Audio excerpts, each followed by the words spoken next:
Philippine Sea ang Typhoon Uwan na patuloy pa ang paglakas. Huli itong namataan sa layong 620 km silangan ng Virac, Catanduanes. At ito po ay may lakas ng hangin ngayon na 150 km per hour at pagbugso ng hangin na umaabot ng 185 km per hour. Sa ngayon ay kumikilos ang bagyo pa west-northwest sa bilis na 30 km per hour. Malawak pa rin po yung nasasakop ng kaulapan ng bagyo pero mas maliit na ito kumpara kahapon. At humahampas na rin yung rain bands ito dyan sa ilang bahagi ng Bicol Region, Eastern Visayas at ganoon po sa bahagi ng Mindanao.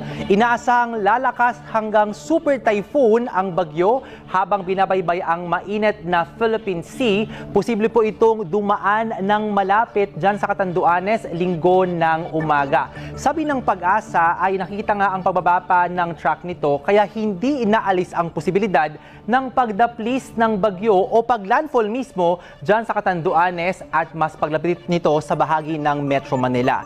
Posible rin itong maglandfall dyan sa Northern Aurora o Southern Isabela sa kalakasan o peak intensity nito kung hindi po sa linggo ng gabi ay sa Lunes ng madaling araw. Hihina ang bagyo sa pagtawid ng mabundok na bahagi ng Northern Luzon at nasa West Philippine Sea na ito Lunes ng hapon. Ito po ay lalabas ng Philippine Area of Responsibility sa araw ng Martes habang lumiliko at pwedeng papasok ulit ng PER pupunta dyan sa bahagi ng Taiwan. Pwede pa pong magbago yung paggalaw. Muli yung ating sinabi kanina na pwedeng mas bumaba pa o pwedeng humakyat ng bahagya. Kaya lagi pong tumutok sa updates ukol sa potensyal na super typhoon na ito. At sa gitna pa rin ng